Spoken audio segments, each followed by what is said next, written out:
guys, it's Sophie from Build Your Jungle, and today we are going to be doing my Philodendron collection.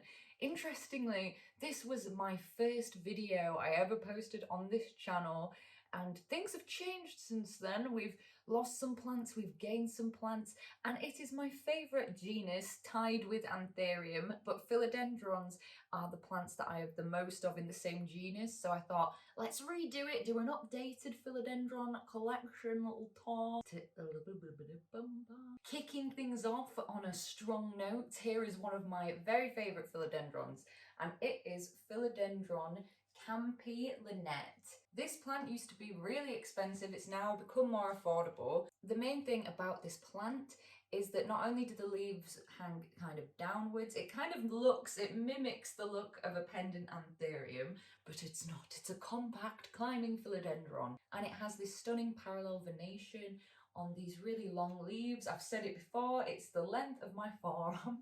I actually don't think I've talked about this plant for quite a while on this channel, but I love it so much so that it gets a special position high up in my room where I get to see it all the time. Oh, I'm gonna drop the cover pot. I'm surprised it isn't smashed actually, because when I walked into this room to film this video, I whacked the pot into the door frame and I thought, oh no, but things were fine, not even a crack. Getting back on track, I love this plant because it is one of the easiest philodendrons, because some of them, which I will be talking about why and how they are finicky later in this video, but this one is super easy. As you can see, all of the leaves are pretty much perfect. It's a bit dusty right now, but there's no crisping on any of the tips, whereas some philodendrons can be very crispy if you accidentally forget to water them. Because it lives on its own, it actually gets a lot lower humidity than my other philodendrons, and you would think that would cause some problems with leaf unfurling and stuff, but it honestly hasn't had any issues. There was one time when I first got it and it was acclimatized into my house, one of the leaves had the tiniest, almost invisible bit of damage. That was from me doing something, trapping it. But it is one of those that I feel like is a bit more risky to propagate, because if it rots or whatever and you have no leeway to cut the rot off. I have this in a really chunky mix with bark and perlite and stuff, and every time that it gets dry down to here, I will water it. You know, I'm just noticing that this stupid barbecue stick that I've got it on is actually mouldy, so I need to change that today. It's about 2 or 3 feet away from the shelves that I have with grow lights, so it gets quite a lot of indirect light from those lights anyway. I've just been fertilizing it with every watering basically, and then once a month or something I will do a watering without fertilizing it, just to rinse the salts and to build up out of the soil. But as it's gotten colder recently, I've noticed its growth has slowed down because I've had this caterpillar at the top for ages, for weeks now, and it's not done anything, so I've been gradually reducing the fertilizer down. So I really do think this plant is quite different and a showstopper, so if you're wanting something more unusual, this is a really good one if you're not that confident yet. I'm just doing that thing again where I just stare at it in the frame because it's so beautiful, it's my favourite. I'm gonna put her back. Moving on to the royal family, we have quite the glow up here. Not as amazing as she could have been, but an amazing plant nonetheless. And it is my Philodendron Pink Princess, which has gotten so tall that it's ridiculous. And I am sorry to this plant that I have neglected to provide it with an actual support that would help the leaves size up. I have been wanting to make a moss pole for this plant for so long, but I have taken clippings of this plant multiple times to sell, and the fact that it is still this big, this just shows how quickly it grows. So every time that I've purchased a moss pole, I have not opted to give it to this plant because I knew it would outgrow it so quickly. But a massive plant goal for me in 2024 is get this plant on a darn moss pole. I think it might have been at Langlands. It was at Langlands Winmore rescue section, and it had thrips really badly, and I'm pretty sure it still had thrips when I brought it home, and then thrips wreaked havoc on my collection. There are actually two plants that are like about that size in the same pot. I separated one, ended up selling one at another point, and this is what I had left of that plant. And it was difficult at the time to get plants that had a good amount of pink in them. There was not the new variant that they have with the Galaxy Marble. Those were not a thing at the point when I got this. And I just thought that this was quite a nice level of pink. These two leaves are so nice. Watering wise, and I'm just going to say this now, it's going to be the same for all of the plants unless I say otherwise with the watering it when it gets dry about halfway down, because philodendrons hate to completely dry out and you'll get a lot of issues with root rot and stuff. This plant is a very vigorous grower, as I was saying. It puts out a new leaf for me when it's hot, like constantly every week, and it's still been growing. It put out this leaf, you can see it's not even hardened off yet. But the main issue I have care-wise with this plant, or problem, is that sometimes the new leaves will become discoloured if they get too much light before they've hardened. I don't know if you can see the kind of brown area you get. Sometimes it looks a bit maroonish when it's happened on a new leaf. It's a bit at the top of this one as well. All of the philodendrons in the royal family of philodendrons, they tend to be fine with lower levels of humidity. Plenty of people have a pink princess just in normal conditions. No, I was going to say in normal display, but I thought that didn't make sense. Oh my god, it's wobbling so much. This is why it needs a proper support. I'm just gonna have to go around today and wipe all the sticks because this stick is also a bit moldy. I think if you've had a pink princess, that you will have felt the struggle at some point of, oh, I don't know if I like it because it's not how I imagined it would be, but it's really grown on me. And it is a plant I've seen a lot of other people as well saying becomes more variegated as it matures. So, and that's what's happened here. So if your plant isn't putting out that much pink, maybe stick it out a bit. But a good way to tell if your plant has good genes for variegation is to look for stripes of pink on the stems. And I'll show some close-ups mouth work. In a sea of green and white and yellow plants, I think something with a bit of colour and a dark leaf like this can be nice. Next up in the royal family, we have the Prince of Orange, and you may recognise him from my Instagram if you follow me on Instagram. And I must say, this plant is looking a lot better now than when I first got it from a garden centre. It hardly had any orange in it, and as soon as I had it and I'd been able to treat it and put it in bright light, in directly under a grow light, and have it in high humidity, which wasn't necessary for this type of philodendron. It was just that when plants are very small, because this was a very small, like 6 cm baby plant, they just grow and get into a more stable kind of state when they've been in humidity. It's why I like to keep a lot of really young plants in prop boxes, and you can see that it's worked very, very well. This plant's looking a lot healthier, a lot more actually like a Philodendron Prince of Orange, because honestly the other one did not look at all how you would expect. You can see it's still growing. It's just put out this leaf, and then there's this new one about to unfurl down there, and I'm glad I've pulled it out because it definitely, I can just tell by the weight of this pot, it needs watering today.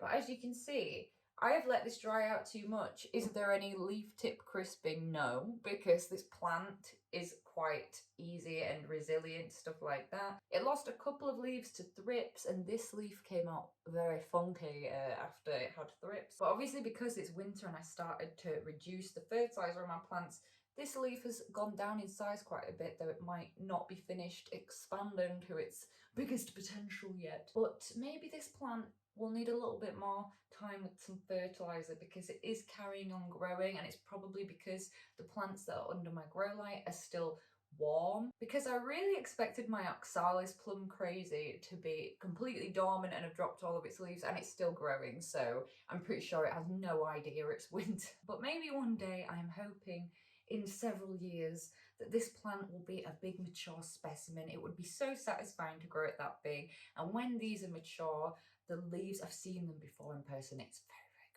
The leaves have like ripples in the side, and oh, it's good, it's good. Just thinking about that plant, oh, that's the dream. And this is the finest and littlest member of the Philodendron royal family that I have. And she's also a bit thirsty. Don't know what I've been up to. I think I just am thinking that I've gone from being an overwater to being an underwater. And I'm going to repeat myself one more time. The leaves aren't even crispy because it's another philodendron that has these kind of, I keep wanting to say stiff, but it just sounds weird. Leaves, thick leaves, that's the one. And this is a philodendron with elbow variegation. If you're blah, if you're not new to my channel, I am quite into variegated plants, depending, not always, but a lot of them, especially the elbow variegation, I very much like. You might be looking at this thinking that is a tiny baby, but actually I had this as a one leaf and little chunk clipping that I got off someone from a Facebook plant group, and the fact that it's gone to this little plant now is I'm quite happy with that. I'm just wondering if I've tipped soil in my coffee. I hope not. It's got some yellowing on this base leaf, and I'm guessing that is just a classic case of the winter bottom leaf yellow that happens with these plants. I'm quite glad that it's just the beginning of November, and I'm very glad that I'm filming this now, because if I was filming it in December, things might be looking a lot more sad. We'll have to do an update. Like I was just saying about the Prince of Orange when it was younger, because this plant is so juvenile, she does still live in a prop box until she gets a bit more big and strong and can fend for herself in the world of lower humidity. Oh, I love this leaf with like the little half kind of variegation, but it's like a limey colour. It's not like white. And I have two main things to note of interest about this plant, and the first is because it's got elbow variegation, but this one doesn't have a lot of sectoral variegation. It's just, or is it sectorial? I don't know. It's got more stable speckling and mottling and some small areas of sectorial or sectoral variegation. So it's not as extreme with this plant, but they do need to be in a bright light situation, but never in full sun because the white areas burn really badly. When you've been plant shopping, or if you've worked in plant shops like me, there are three plants that look very, very similar. And it's White Princess, which is this one, White Knight, and what's the other one called? Wizard. I knew it was something daft. It was a nightmare to tell these three apart at first until someone told me this handy dandy tip. So Philodendron White Princess is the only one with stripe variegation on the stem, and then White Knight has a different leaf shape to White Princess and White Wizard. It's got more of a rounded leaf, and then White Wizard looks very much like White Princess because it has the elongated leaf shape, but it doesn't have the stem variegation. One day maybe I'll add them into my collection, but honestly I don't really have any interest in it now because they are very similar. They are so similar, I don't really see the point. Honestly, it's 11:30 in the morning on a Saturday and people think it's a good idea to set fireworks off, even though it's light and you can't see them. So if anyone hears that in the background, that's why. And now the boiler is just wanting to be in the video. What would you like to say? I'm going to talk about my two velvety ones. I think I've had some other ones before. I think in the past I had a small clipping of Gigas, but that got thripped. It was very young, so I just had to get rid of it. Melanochrysum, I used to have some Melanochrysum, and this one was in the original Philodendron collection video and has changed very much in appearance. And I have to say, this is one I find very difficult. And I'm looking at it, I don't know why I've not got this attached to the support. I've only got the other.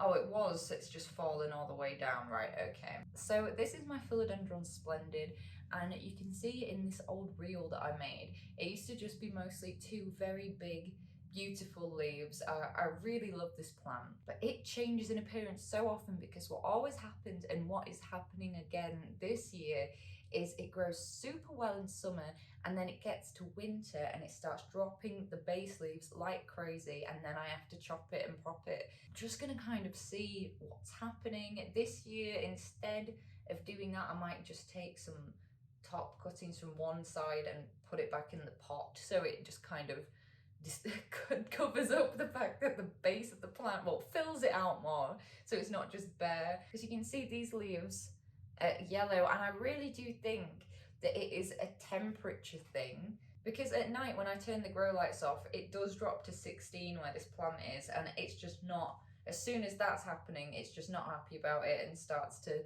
yellow at the base. Also, this is one that will be crispy tipped if you aren't like on it with the watering.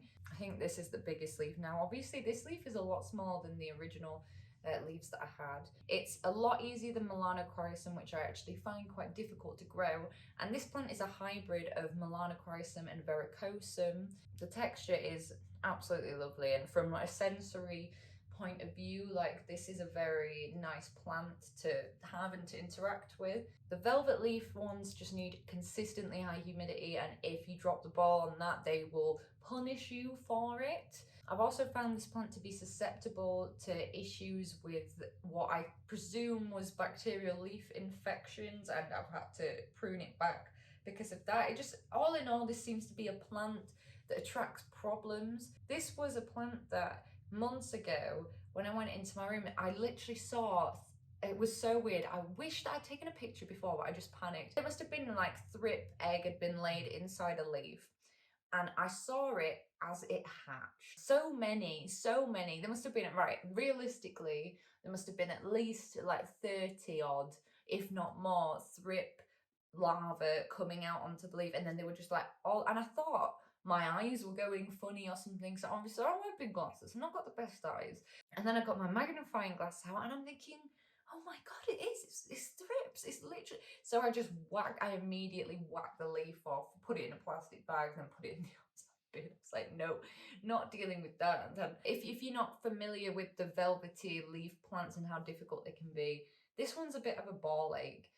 Can you say ball ache on YouTube? But I have a good option here for an easy velvety leaf plant, and it is the Gloriosum, one of the few Philodendrons that I have in an actual nice cover pot here. This was when I thought it would be a really good idea a few years ago to spend like 60 quid on Gloriosums, because I could tell that they were about to be really popular, which they were, but all of the ones that I got sent had horrendous fungal infections, and I had to completely chop them all back. It ended up just coming through on all the new growth on the other ones, and this one survived. You're a survivor. Saying that, it doesn't do a whole lot. Like, it's not a very fast grower for me. It's a crawling plant. You can see that it's crawling across the ground. Or do people call it a creeping plant, or is that something different? Well, it grows across the soil anyway, as opposed to climbing. And they have lovely velvety leaves, and when these get large, they are really quite beautiful, but obviously them getting large does make it annoying for finding a long pot in certain situations like that. But it's not going to happen for a while, most likely, especially if you're in the UK, because I've had this for like 2 years and it's only got 4 leaves. It's definitely lost some leaves along the way, but it's just put out this one. It's beautiful, and that's why I'm surprised that this year stuff seems to still be growing when it's very cold now, whereas last year it was very much like everything just stopped for ages. And some of my Hoyas are really, really going at the moment, and I'm surprised. I'm very much surprised. And I think it's the easiest velvet-leaved plant in this genus, so if you fancy a bit of that, this would be a good one to have. There are also a lot of different variations of the Gloriosum with the veins looking differently. You can have ones with green veins, ones with really prominent white veins, and then there's the dark form and all kinds of different ones. I would like to formally apologise because I just realised I lied. I have one more velvety plant, and it is my Philodendron rubra Juvenile El Choco Red. I talked about this in my Equigenera import video. I'm sure I made some videos about that. It's got some edema on this leaf here, you can see. So eventually I am going to lose this leaf and I'm sad because it's beautiful. This was growing quite well, but now it has gone dormant. It's stopped putting out new leaves. I'm having an issue with it at the moment where soil mites are living in this moss, in the moss pole, and they are friends of the indoor jungle, but it's got to the point where there was just quite a lot of them. And I know they're doing me a favour, but I just don't like to look at like lots and lots of soil mites in the moss of this. So I've let it dry out in the moss in the hopes that you know, kind of reduces the population of the cleanup crew. But the reason I couldn't understand how I'd overwatered this, because this is a plant I really baby because it was so hard to rehab her from Ecuador. And I couldn't understand because I thought it definitely needed watering. I'm always so erring on the side of caution with this plant, but I realised it actually needs a repot. It's root bound at the bottom, so it will have sat in that water at the bottom, and that's how it's got overwatered. I really love this plant though. No matter what I do to it, it's still one of my favourites. It's very dark, dark green velvety leaf texture, and then they've got lime, like really bright lime veins, and the name Ruby Juvenile because it's red when it's younger. You can see the older leaves, they kind of lose some of the red, but when they're first coming through, the caterpillars are bright red, the stems are bright red, and it's just a really special plant. And as the leaves get more mature, they again, as with a lot of this kind of heart-shaped philodendron, they get the ruffled leaves between, in the area here between the veins. And it's so lovely, but my advice would be don't import this plant from another country because it's very sensitive. I really should have eaten first because my tummy is rumbling quite a lot. And I've just put that plant back, but I forgot to say that one of the things to look out for care-wise with that plant is that the leaves can be easily bleached by grow lights. I've had to move it further away from the grow light, which is why it's probably gone dormant. And because when they grow, as soon as the leaves start sizing up, the petioles are very, very long and tall.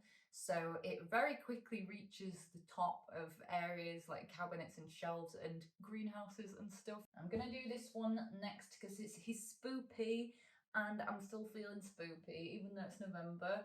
And wow, is it looking like a totally weird right now? It's my Philodendron Florida Ghost. And this plant was the first like proper rare plant that I actually got. It's kind of working in my favour right now that it's doing this phototropism because you can properly see the leaf shape. If you saw my video last week about the spookiest houseplants, I'm sure I must have put this in. The shape of the leaf is like a little ghosty. But if you think about the fact that I filmed that video like 2 weeks ago, in the space of 2 weeks, the reduction in light has made all of the leaves bend right forwards, trying to get light reflecting back off my white wall. And this one, I'm just like, what is he thinking? It doesn't make any sense. How is that going to make you get more light? This has been by far the hardest philodendron that I have had to grow. I can tell it's about to drop this leaf for winter anyway. The problem is this plant is absolutely prone to root rot. Now I don't want to jinx it because things have been going good at the moment and it's not got root rot, and this is the biggest I've managed to get it. But it has had root rot about 4 times. I've tried it in different substrates. I've kept having to start it again so many times, and it's a slow grower as well. So it's been quite frustrating. But now it's in a good place and I'm hoping that it survives the cold, harsh winter of England. I really, really adore this plant. So the leaves come out this bright white colour, and if they're not coming out that bright white colour, you just want to have it under the brightest light that you can provide that is not actual sunlight. And then they either occasionally, like this is a bottom leaf, they will stay this bright white, but most of the time you get this kind of mottly in between phase, and some of them will be solid green. I've not got any solid green actually.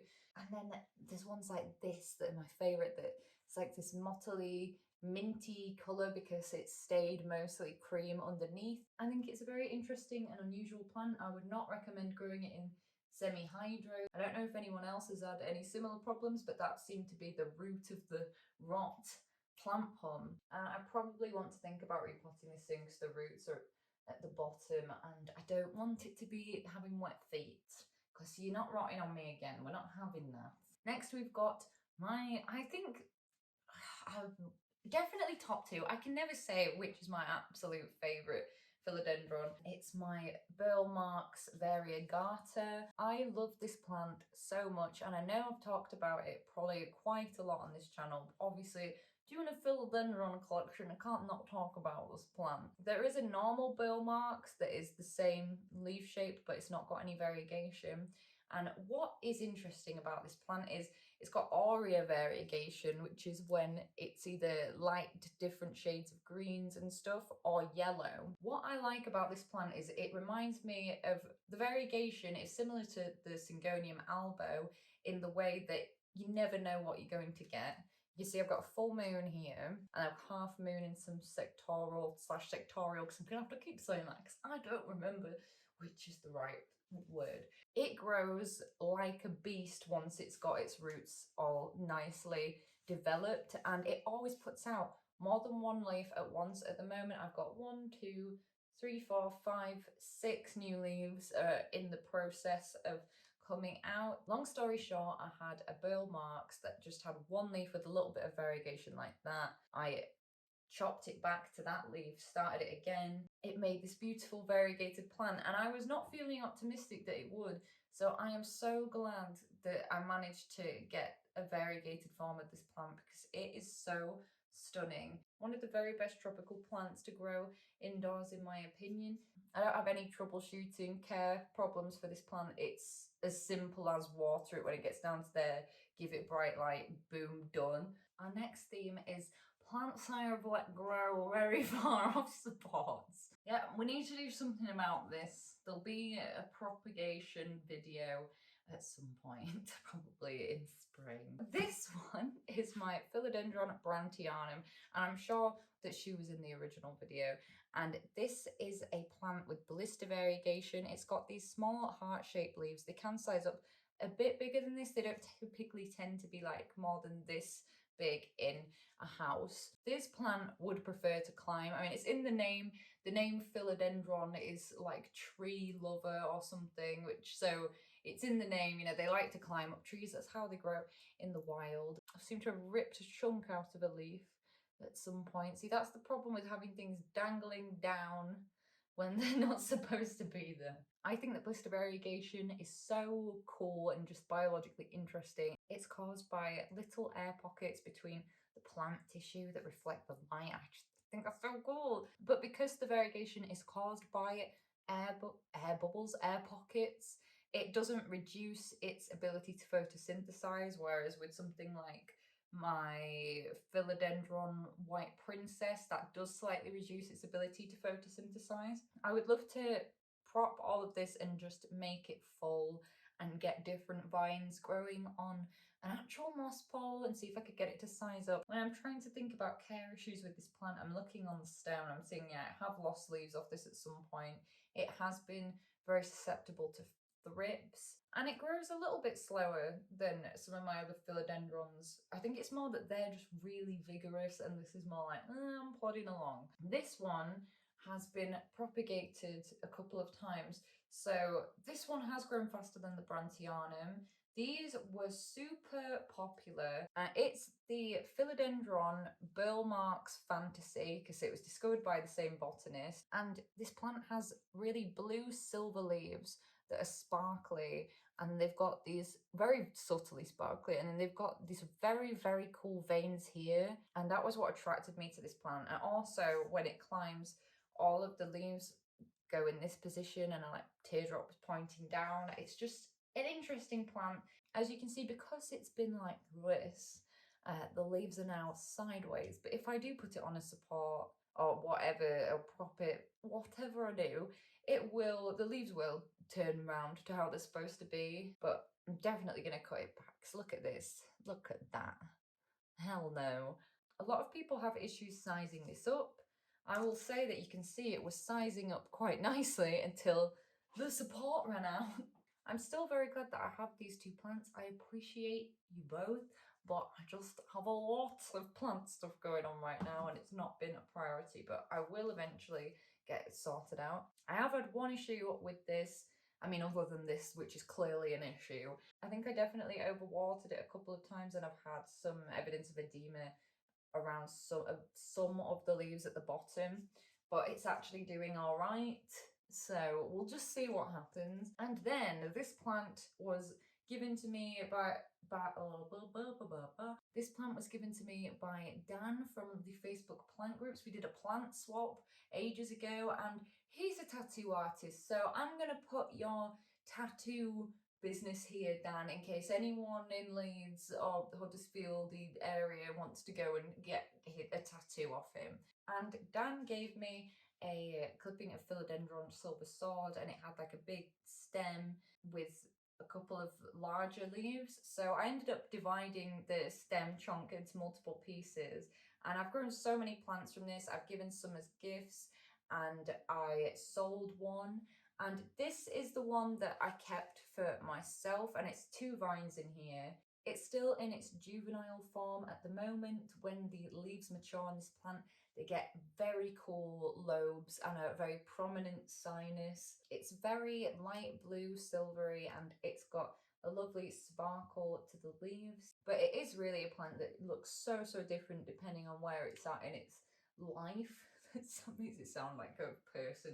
I was a little bit gutted when it got thrips and lost some leaves, especially like some of the higher up ones up there, but it's still growing. It's putting out a new leaf for me there. This has been one that a couple of times, I think literally twice, I overwatered it, so now I've got you can kind of see how this leaf is starting to turn orangey there because it's the after effects of edema, and then also this one. And I repotted this recently and I gave it this tall support to kind of tide it over until spring, when it can be added to the long list of plants that very much are crying out for a moss bowl. One really interesting thing about this plant though is that it's actually endangered in the wild. I'm not sure if it's extinct. I think it's just endangered. This is a good example of why indoor gardening and loving plants and stuff can be an important contribution environmentally, because if these plants do end up being totally wiped out in the wild, we can keep them alive in botanical gardens and through sharing plants with others and telling them about this plant's story and that it's endangered and how important it is to keep it thriving, and passing it on to other people. And maybe one day people will be able to contribute to a really widespread conservation effort of this plant. And here's to hoping that I make many more plants from this little plant, and that I keep this plant doing well and I don't blooming overwater it again, because I really feel responsible to keep this plant alive. Next, I have a trio of little guys from my prop box. So 2 are actually the same species. Oh, now I'm questioning. Yeah, I actually thought that these 2 were the same, but actually no. This is fuzzy petiole as well, I think. Got moss stuck to my fingers, please excuse. I think this one just looks like really green because, yeah, ornatum doesn't have those veins. This is definitely also fuzzy petiole. They just look different. It's a good example of how plants that are the same species can look quite different. When it's juvenile, it gets really nice red thin veins on the leaves, and you can really see it well from the underside as well. It had grown, like I had 2 of these and it had grown really weirdly, and I was just not happy with how it was growing, so I decided to start it again. And this is what I've got now.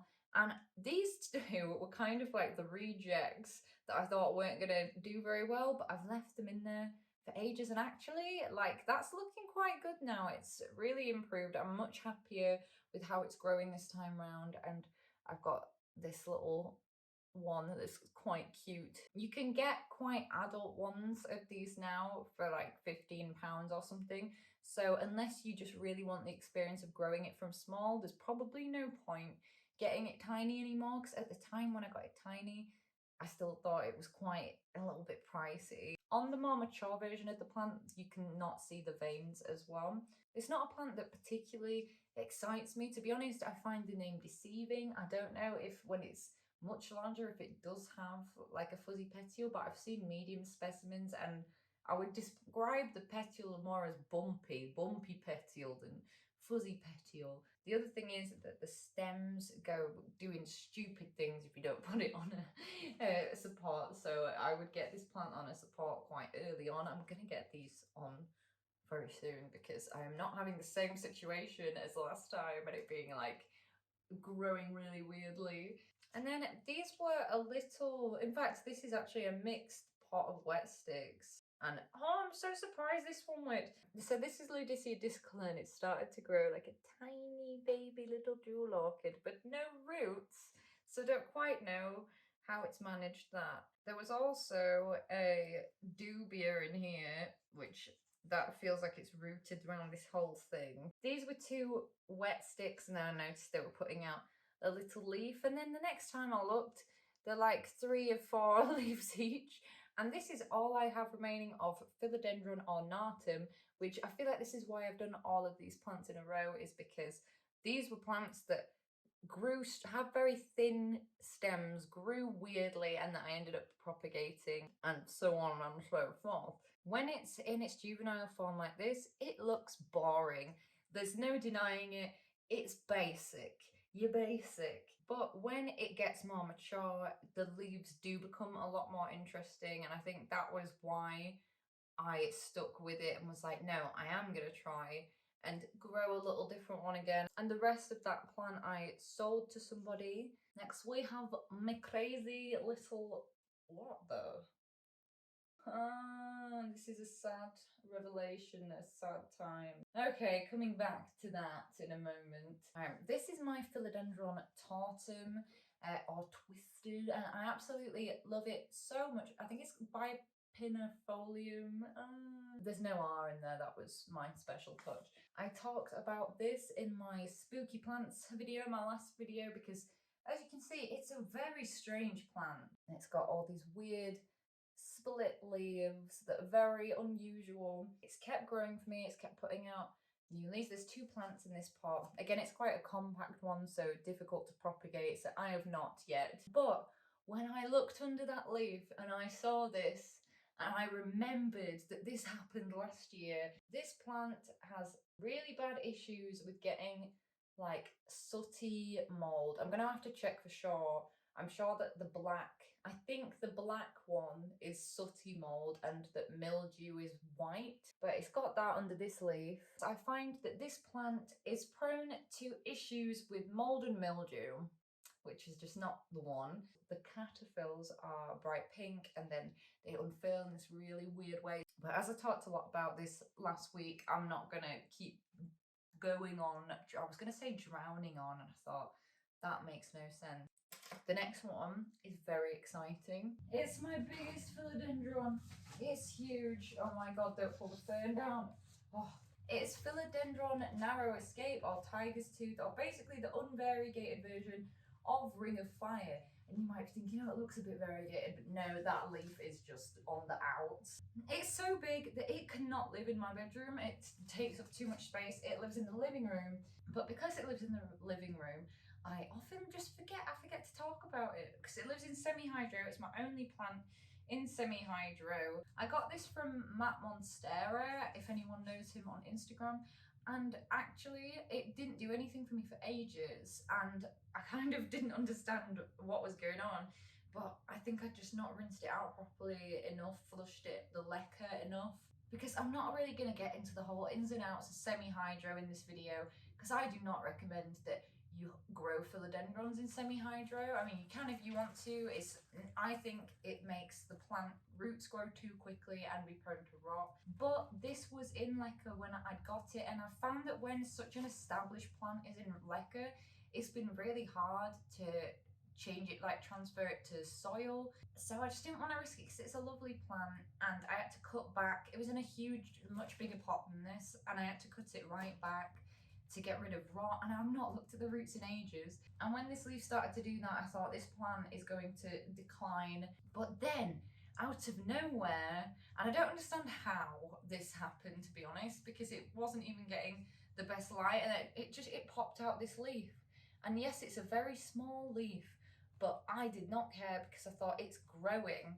And then it's in the process now of putting out another leaf. So thank goodness this plant is actually growing for me again now, and it's also got another growth point at the back now as well, and one around the side and the front as well. Matt sold it to me for £35 as well. I just think it's lovely. I like things with unusual silhouettes like this. I definitely under fertilise it out of laziness, because when stuff's in lecky you're supposed to constantly be using liquid fertilizers, but I have dropped the ball a bit with this plant, so I really want to do better with it, especially now that it's, you know, kind of jumping back to life weirdly. But this leaf, doing this, I think was a bit unavoidable, because basically my housemate's drunk friend walked into the stem and it got really snapped, and I bandaged it up, and it actually managed to kind of heal, but kind of is still a bit open. But the plant leaf stuck around for months after, and it's finally going a bit like that. But I thought this might be a bit of an exciting one to show, because it's so big and I do really appreciate it. I get to see it every day when I'm relaxing in my living room, and I think that it's a lovely plant. This is one that I don't think I've mentioned at all, other than the haul video that I might have shown it in when I got it, and it's nothing that special. I just wanted a big tall foliage plant at the time, and this was only £15 with my staff discount from where I was working. I actually prefer how it looks from behind, because it has red midribs and this dark red stem. It had this pest on it that I'd never seen before, and it was like an orange beetle. So I managed to get rid of those. I thought, oh no, oh no, how am I going to be able to get rid of these beetles? What do I even do to get rid of them? But they damaged some of the leaves. And then it had this really bad issue with leaf browning, and I have no idea what it was, and then it just stopped. It just, one day that just stopped happening. So whether I was underwatering it and I didn't realise, and now it's just fine. And knowing what I know about plants now, I mean, obviously this support was longer until 5 minutes ago, by the way, when I accidentally snapped off the bottom in the soil that must have been starting to rot a bit, and now it's much shorter. But these are obviously quite smaller, but I have had to cut the top off, and I find that that causes plants to lower the leaf size when you first taken a top clipping. I don't think I've ever seen anyone talking about this plant, because it's not a particularly popular or rare plant. It just, she is what she is, and there's lots of ones that are similar, especially in this genus. If I can get the leaves to size up again, I do like it when it gets this big sinus in it. So anyway, that's going to be it for today's video. If I missed anything or didn't mention something that you were wondering about, please do leave any questions down below, because there was that many plants, I'm sure that I missed something somewhere and did not realise. Also, let me know if you have a favourite philodendron in your collection. I would love to know. At the moment, I'm posting shorts every day that I'm able to, and long form content on Fridays, so please hit subscribe to be notified when I next make a video. I also post every day on Instagram. There's all kinds of funky stuff on there if you want to check it out. And if you fancy buying some illustrated houseplant products, then please head over to my website. It's buildyourjungle.com. And I hope that you have a wonderful day filled with all the things that brings you joy.